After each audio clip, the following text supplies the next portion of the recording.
Quando nós olhamos para esse Sermão do Monte, o Senhor Jesus nos alertou sobre falsos pregadores, sobre lobos disfarçados de ovelhas, no verso 15. E ele nos exorta isso. Então, o nosso tema é os pregadores do caminho espaçoso, porque o verso 13 e 14 fala do caminho espaçoso. E esses falsos pregadores, pregadores da caveira, os pregadores da corrida com a caveira, esses falsos pregadores, eles estão no caminho espaçoso. Esses falsos pregadores conseguem juntar 5.000 pessoas, ainda os tontos pagam R$ 300 para ouvir isso. Esses falsos pregadores conseguem juntar multidões, porque as pessoas querem ouvir isso, e elas estão no caminho espaçoso. Jesus diz no verso 13 e 14, que no caminho espaçoso muitos estão, no caminho estreito poucos estão. E esses falsos pregadores estão no caminho espaçoso. Mas agora nós vamos ver o verso 16 e 17, como identificar os falsos profetas. Jesus diz para tomar cuidado, e agora ele vai dizer como identificá-los. Veja, ele está ensinando a julgar, ele está ensinando a avaliar, ele está ensinando a sondar. A gente vai ver isso com mais clareza. No verso 16 e 17, ele diz: pelos seus frutos os conhecereis. Colhem-se porventura uvas dos espinheiros ou figos dos abrolhos? Assim toda árvore boa produz bons frutos, porém a árvore má produz frutos maus. Antes de falar do verso 16 e 17, vamos lembrar aqui o verso 15. O Senhor Jesus começou falando para acautelarmos dos falsos profetas. Essa ideia de acautelar é tomar cuidado com os falsos profetas, e o sentido básico, eu já preguei isso aqui, é de não deixar que as nossas mentes sejam seduzidas por eles. É não ser enganado por eles. Porque eles estão disfarçados, Jesus fala, de ovelhas. Isso quer dizer que eles são dissimulados, eles são atores.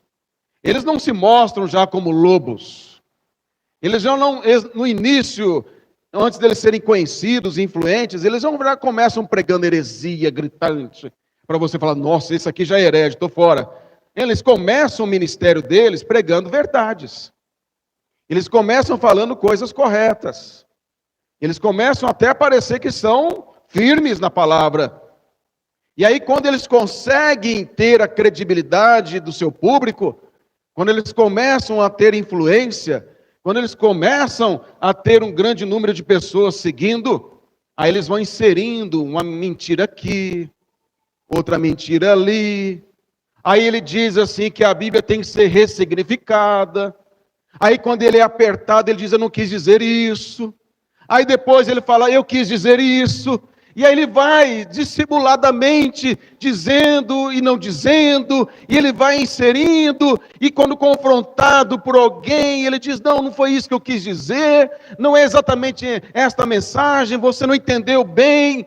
E aí ele começa a inserir fermento na massa, e Paulo diz que um pouco de fermento leveda toda a massa. Ele começa a usar o fermento que Jesus falou dos fariseus, que é a falsa doutrina, começa a distorcer, e aí ele usa linguagens bíblicas, ele fala frases corretas, ele parece um defensor da sã doutrina, ele começa a dizer que Deus o chamou, e aí na medida que a sua popularidade cresce, esse falso pregador começa então a enganar.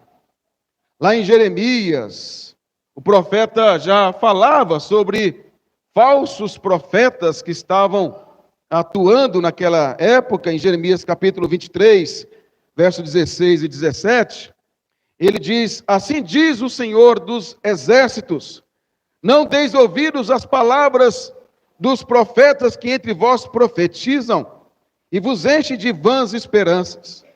Falam as visões do seu coração, não o que vem da boca do Senhor. Dizem continuamente aos que me desprezam, o Senhor disse, paz tereis.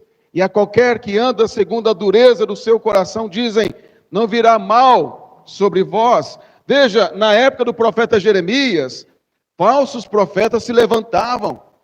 E o Senhor disse que para não dar ouvidos a eles, porque eles profetizavam coisas que Deus não havia enviado. O profeta dizia que Deus o havia enviado para profetizar e falar em nome do Senhor. E esses falsos profetas da época de Jeremias diziam isso, Deus nos enviou para falar para vocês. E aí o texto nos mostra que eles falavam conforme as visões do seu coração. E olha que interessante e contemporâneo que acontece aqui. Diz o texto que eles falavam, enchiam as pessoas, o povo de Judá, com vãs esperanças, vãs promessas. Não, Deus diz que vai abençoar a nossa nação. Deus vai nos livrar dos babilônios. Não, fiquem tranquilos, nós temos o templo em Jerusalém. Esse Jeremias aí que é falso profeta. Os falsos profetas chamam os verdadeiros profetas de falsos profetas. Olha que interessante. Os falsos profetas chamam os verdadeiros profetas de falsos. E o mais interessante é que quando a multidão segue os falsos profetas, a multidão diz que os verdadeiros profetas são falsos.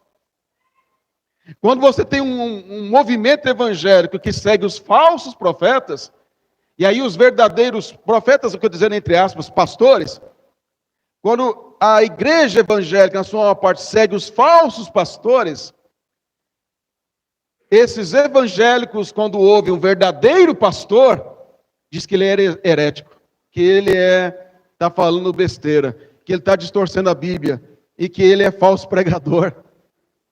Quando a mentira prevalece no meio do povo de Deus, a verdade parece que é mentira.